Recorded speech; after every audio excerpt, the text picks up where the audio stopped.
TSUTigers.com brings to you a weekly sit-down throughout the spring season with softball head coach Tom Opdenbrouw. Tigers opened the season this past weekend with a trip to Louisiana, playing 5 games, going 1-4. TSU dropped games to Incarnate Word and Central Arkansas on Friday in Lafayette as part of the Louisiana Classic. On Saturday, TSU fell to Memphis and 19th-ranked LSU as part of the Tiger Classic. On Sunday, the Tigers gained its first win of the season, getting a little revenge on Memphis. So, Coach, you spent time as a collegiate head coach at Lindsey Wilson before joining TSU as assistant coach. It's been a while since you've been at the helm of a college program. Talk about the emotions coming into the weekend and how they kind of progress throughout each day. Well, just really excited to get started. It was a lifelong dream for us to be at the Division I level. I think that all the preparation of being an assistant and working our way up from the Division III ranks to the NAI ranks to being here as an assistant, and then having the experience of being in operations, and then the experience of being a high school head coach and just a travel ball coach and all of that stuff, all of it come to this. So it was just a great time out there. 2 beautiful venues that we played at, and it was just really good to get on the dirt again and really get things going. Yeah, that was actually the nice thing. The weather was spectacular. Perfect. I know, on the first day it said it was only like about 48 when you got out there, but it was a different 48 being out in Louisiana. Kind of talk about how nice it was. The weather was great and just a perfect setting. Yeah, just beautiful sunny days down in Louisiana, and just had some great venues.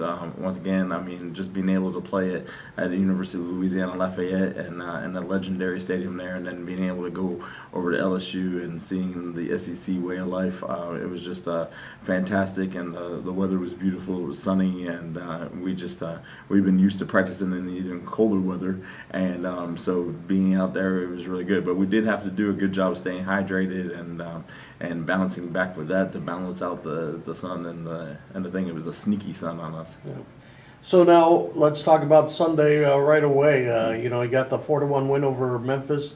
Guys, tell us about the feeling of getting your first Division I win. Yeah, it was an electric feeling. I knew that we were right on the cusp of doing it. Even from the fall, this team is really coming together, and they are working hard. They're still learning each other. They're learning me. So there's a lot of learning going on. I kind of feel like we're a team that's really going to hit our stride later in the season as we really get more and more comfortable with each other. We have a lot of new players that are learning what the college game is like, and knowing and understanding the coverages and understanding how to hit collegiate pitching and how to do things day after day after day. And we talk about it's the process and not always the results, but it's the process that we have to do each and every day so that we do the little things and then we'll get the results that we want. So having a quality win over a great opponent like Memphis was really good for our program. You talk about some of the new players to the program and playing their first games of Division I. Taylor Green, a junior college transfer from Walter State, is one of those. Kind of talk about her first appearance in a Tiger uniform and picking up that win.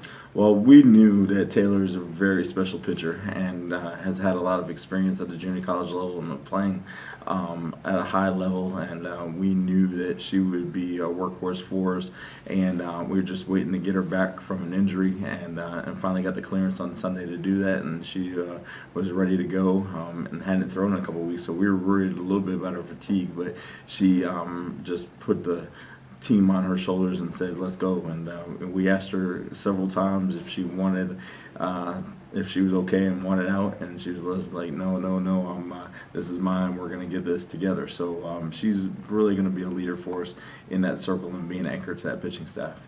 Now, in the story on TSUTigers.com about the win on Sunday, down below there is a video interview with Taylor along with her teammate Jocelyn Yates.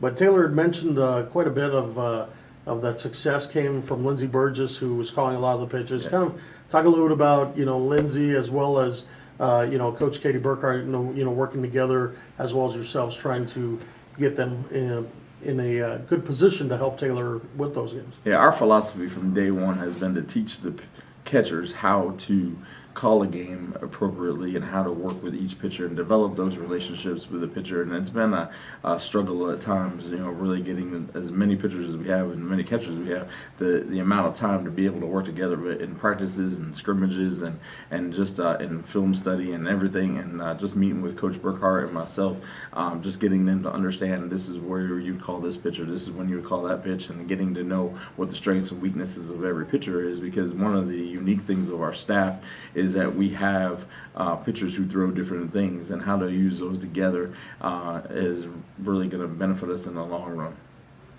Now, we had talked quite a bit about Taylor Green just a second ago. Let's kind of take our attentions to another Taylor. Taylor Shimizu came through big in the game win against Memphis. 2 separate times, RBI singles. Talking a little bit about the senior from Hawaii. Yeah, Taylor's doing a great job for us. I know she had a really rough day on Saturday and was rough on herself, and we just say, hey, stay the course, keep doing what you've been taught to do. And she's relaxing at the plate this year, and she's really more and more confident every day. And she has really been doing a great job in the outfield with us. And she had her family there from Hawaii, which was awesome for her to be able to showcase her talents in front of them during her senior year. And then I know they plan to be here again on Senior Day in May. But Taylor is just getting more and more confident, and we moved her around the lineup a little bit this weekend to kind of see what we could get out of her, and she's just more comfortable at being at the sort of the bottom of the lineup, and so we're going to utilize her skills at that level and look for her to be an RBI producer in that bottom of that lineup. I got to speak with her parents a little bit afterwards, and Taylor had just missed would have been her first career home run by about 8 feet, just foul. So they said that would have made the whole weekend special, but just missed out on that. But hopefully she gets more opportunities throughout the year. You talked a little bit about a tough day on Saturday, but that was your first games over at LSU. Kind of talk about the experience there and playing in front of big crowds and 1,800 people sitting in the stands when you guys were playing LSU. Kind of talk about that whole experience. To be honest with you, I didn't even know that there was 1,800 people in the stands, because I was so focused on what we were trying to do and what our opponent was that I didn't really notice what was going on. I knew there was an electricity that you could feel on the field, but other than that, I didn't really pay attention too much to how many people were there. But I know that our fans showed up in a great fashion, and we had several fans from Denham Springs, Louisiana, from Lafayette, from Baton Rouge. A lot of Coach Dana's family and friends were in attendance. A lot of our families traveled, so I was more attuned to all of the Tiger chants and that were for us instead of for LSU and Memphis. Now, talk about some of the main things that you were happy to see from your team this past weekend. Well, number one, we came out and really competed at a high level and played hard. I was really impressed. The statistics don't show it, but Amber Gallion and Savannah Womack both had superb performances on the hill. That we just had one bad inning in each of those games that they played in that inflated their stats a little bit. But they really did give us a big lift in Taylor's absence. And going down the road, we know that we're going to get a lot out of them, and Jasmine Machen as well. So all 4 pitchers threw quality pitches at times, and so that was really a positive note for us. I think that we will hit better as the season goes on. We left too many runners in scoring position, and that's something that we'll address today. And there was a certain pitch that we chased way too often this weekend that led to some strikeouts, and that's definitely a no-no for us and what we're trying to do in our process. And now you kind of touched base on it just a little bit on some of the things that obviously you need to work on, but that's kind of where we're heading this with this question. But what are some of the main things that you and your staff really want to work on heading into stage 2, so to speak, of the season and into your next games? Well, as I learned from Coach Reed, the improvement of your team normally comes from the first weekend to the second weekend. And for 4 years, he said that every time that as we went to Memphis or went into that second game, that we always showed improvement from the first weekend. And so that's something that I'm going to stress with our team today and back into practice. And we're going to go back to work, and we're really going to work on containing, eliminating some of the walks and putting the ball into play, and also on offense, cutting down our strikeouts and putting the ball in play and forcing the defense. When we did that, we were very successful. When we were short to the ball and explosive through it, we were quite successful. When we made other teams play our game, we were more successful.